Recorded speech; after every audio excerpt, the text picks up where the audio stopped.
G'day guys, I've just returned from the Australian ITC Championships where I took home Best in Faction for Chaos Space Marines. So what I wanted to do was release a 9-part series where I'm going to break down the list that I ran to this event to achieve these results with the new changes that are forced upon the Chaos Space Marine players by Arcs of Omen. I'm going to talk about what changes I made to the list to match this new season and how I went about it, what the list was designed to do, those sorts of things. Then I'm going to do a separate installment for each game that we played in this 8-round ITC major event. And basically I'm going to talk about the list that my opponent ran, the results that we got during the game, and the various strategies and situations that led to those results being achieved. So this will be similar to the Men's Masquerade series that I did after I won that GT, but much longer and hopefully much more interesting in a lot of detail. So with that being said, let's just jump straight into the video.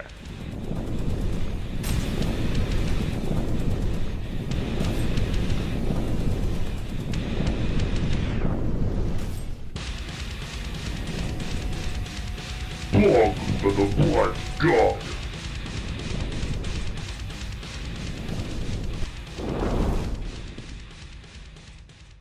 G'day guys, welcome to this 8th installment on my Black Legion Australian ITC Championships event recap. So basically in today we're going to be talking about round 7 into Brian Lakeland, and we're going to break down Brian's list in great detail, and we're also going to talk about the scores that were achieved, the scoreboard. We're going to talk about how the strategies were employed in the game, etc. If you haven't seen the first installment on this series yet, I highly recommend you go back and watch that one first. Because in the first installment, I talk about my list in great detail. I break that down. I talk about all the warlord traits, the stratics, the relics, all of the different stuff that I've incorporated in that list, the plans, the strategies, the combos. I break all of that down in part 1. And then in this installment, I'm going to be just talking about Brian's list. I'm going to be talking about the scores of the game versus Brian. And I'm also going to be talking about the general strategy and the strategies and the tactics and all that sort of stuff that occurred during the game. So with that being said, let's have a quick look at Brian's list. Alright, so we had an Arcs of Omen detachment with Adeptus Custodes Emperor's Chosen. He had Alea, he had a shield captain on Dawn Eagle with Superior Creation, Impregnable Mind, Hurricane Bolter, Misericordia, the Emperor's Heroes, Victor of the Blood Games, and the Tip of Spear. He also had Trajan Valoris, who had Master of Martial Strategy, Champion of the Imperium, and Trajan was the Warlord. We then had 2 units of 5 Sister Prosecutors, so these are your Sisters of Silence. He then had 6 units of 3 Sagittarium Custodians. So these are the guys with the heavy bolter calibers. Very, very powerful units. He then had a unit of 3 Alaris Custodians with Guardian Spears, Misericordias, Grenade Launchers, etc. Then he had 2 units of a single Alaris Custodian with a Guardian Spear. And he rounded the list out with a Vexellus Praetor, with a Fulminaris Aggressor, Guardian Spear, Misericordia, and the Vexilla Magnifica. So, Custodes was something that I was a little bit nervous about going into the game because they have the ability to turn off my rerolls to hit and wound that I put on Abaddon, which are always really, really powerful part of my list, is the ability to reroll hits and wounds. So his ability to turn that off on his infantry is very, very scary. He also has a relic that's very similar to my Veilbreaker plate. I can basically teleport a unit up into the center. He can effectively do the same with Valea. He can basically disembark her out of a Rhino that's pre-game moved, and then teleport units to her. So we had a little bit of a fight happening over that central objective, which was going to be really interesting. So let's have a look at the scores before we get into too much detail about the way this match goes down, and then we'll break down the specific tactics and strategies that were employed in that game. Alright, so Brian got the win with 77 points, and I got the loss with 68 points. So for primary, Brian got 24 points. He got 16 points out of the sub-primary. He took Raise the Banners High for 9 points, Behind Enemy Lines for 15 points, Grind Them Down for 3 points, giving him a total of 77. For primary, I got 28 points. For sub-primary, I got 12. I took Warp Ritual, which I scored 7 points out of, Grind Them Down, which I scored 6 points out of, and engage on all fronts, which I scored 5 points out of, giving me a total of 68 victory points. All right, at this stage, it's worth mentioning one real quick thing, and that is the pods system for how the Australian ITC Championships worked. And basically, the way that they did this was at the end of day 2, we were split into pods. So we had 6 games, and then based on your placings at the end of day 2, they created all of these pods of 4 players. And basically, that locked in your position within those 4 spaces. So at the end of day 2, I was guaranteed to come somewhere between 20th and 17th. I couldn't come worse than 20th, and I couldn't come better than 17th.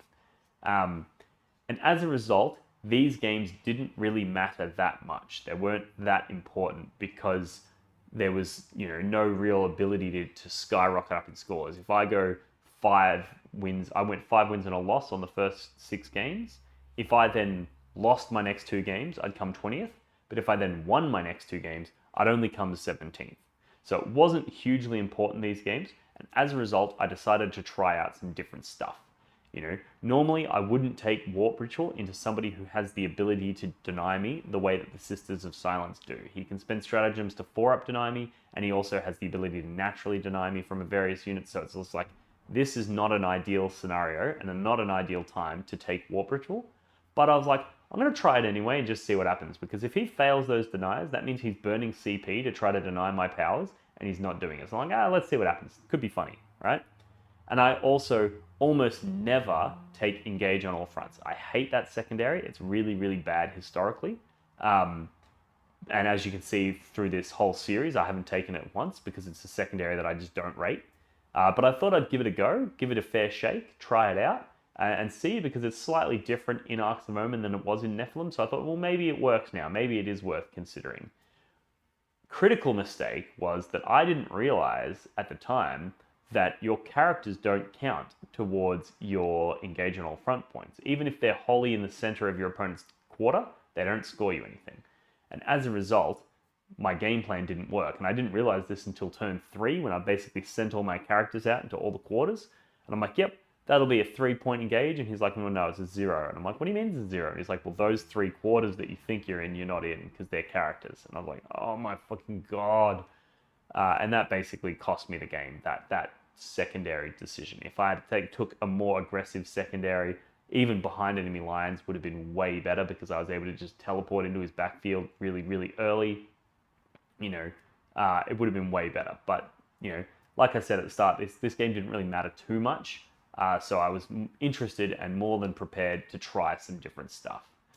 Relevant moments from the game was basically I teleported up the Terminators in turn 1. I had everything else in strat reserves, as so far with every game I've been doing. Put all the Terminators in cover because he didn't have any ignores cover ability. And that was my first turn. Did my Warp Ritual and sat there. Then he shot his entire army, every single bullet into those Terminators, and he failed to do a single wound. So he was sweating. He was just like, I can't deal with these Terminators, and they're just going to table me. Then basically Abaddon launched out. He threw Trajan into the Terminators. Trajan got killed by Terminators.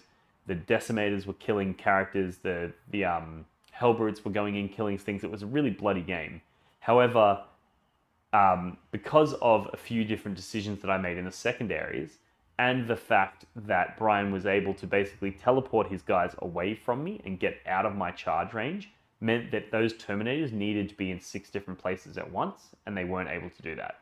So as a result, when it came to primary and things like that, it was a really tight game. And whenever you have a really tight game, those small mistakes, like a wrong secondary, can flip the matchup, and you can end up with a loss that would have otherwise been a draw. There was also some really interesting moments there where one of the Heckbrutes went toe-to-toe with a shield captain. So he basically moved his shield captain over right next to the Heckbrute, and then shot at that Heckbrute with something else. I don't know what it was. I think it was just a Warden or something like that. Shot at it, didn't kill it. So I spent 1 CP to shoot my multi-melters and heavy flamers into that shield captain that was right in front of me. And I actually hit it, wounded, he failed his saves, and then I got to do D6 plus 2 damage, and I did like 5 damage to him, right? So he was now heavily injured. Then he charged me, failed to kill me, so I was able to fight him and do damage to him. Then we go over into my turn, and I was able to fight him again because he didn't kill me, and I was able to kill him. So as a result, he basically threw that shield captain into my Heckbrute and lost the shield captain as a result. So that shooting on, in response to when they shoot you is such a powerful stratagem, and it means that those Heckbrutes I will run them in every single list I run from now on. They are so good. Free strat reserves means that they're able to be put in a position of relevance every time, and the fact that they shoot back when targeted means that they're often getting damage and they're getting utility in your opponent's turn. And anything that can do damage in your opponent's turn is something that you should be considering in your list, because it's very, very powerful and also very unexpected. Although I think if what I'm predicting is true and the Heckbrute meta takes off and we start seeing Heckbrutes everywhere, I think people are going to get wise to this strategy and it's going to become a little bit less relevant. But it's one of those things that's kind of hard for them to avoid, right? Because if you can't kill that Heckbrute in a single volley, what do? Just not shoot at it? Like, you kind of have to shoot at it to do damage to it, So if we see an MSU meta form where there's people bringing lots and lots of small units, the Heckbrutes just become absolute killers in that, because every time they shoot you, they're not going to be able to kill you and you're going to be able to shoot them back. So really, really powerful unit. The Heckbrutes, I do rate them very highly. So that rounds out my game with Brian. Really interesting game. The whole game, it felt like I was going to win. But then when we looked at the scores at the end, we realized, well, hang on, Dean hasn't got much engage points here. He hasn't got many grind them down points.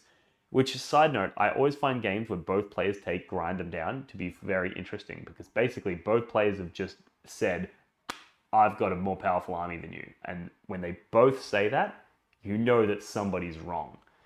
Turns out in this situation, Brian was wrong, because I got more grind them down points than he did.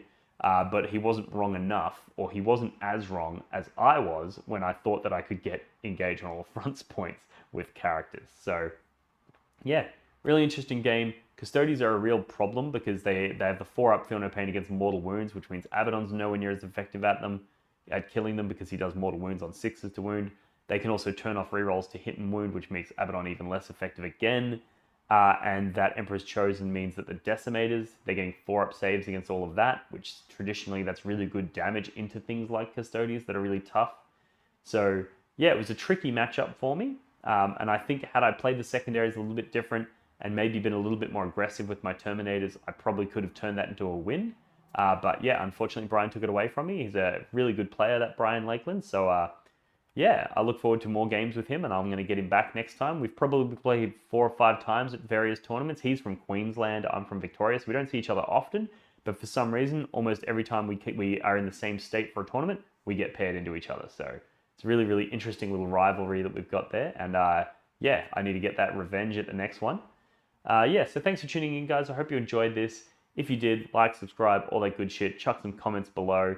Pick up a shirt like this from my merchandise store. I've also got neoprene objective markers. Over on Patreon, we have exclusive dice that have the Blog for the Blood God logo. And also over on the Patreon this month, we're doing a free giveaway of a 3D printed Angron. The goal will be for him to be in your hands before the book even hits the shelves, which means that when that World Eaters book is in your hands, you will have already had time to build and paint Angron, get him battle ready, so that you can hit the tabletops running from the very first day. So that's really exciting, and I hope that you guys can join us over on the Patreon and continue to show support for this channel, continue to allow me to grow and produce these videos more frequently with better quality. And yeah, thanks for tuning in, guys. I'll see you in the next one. Cheers.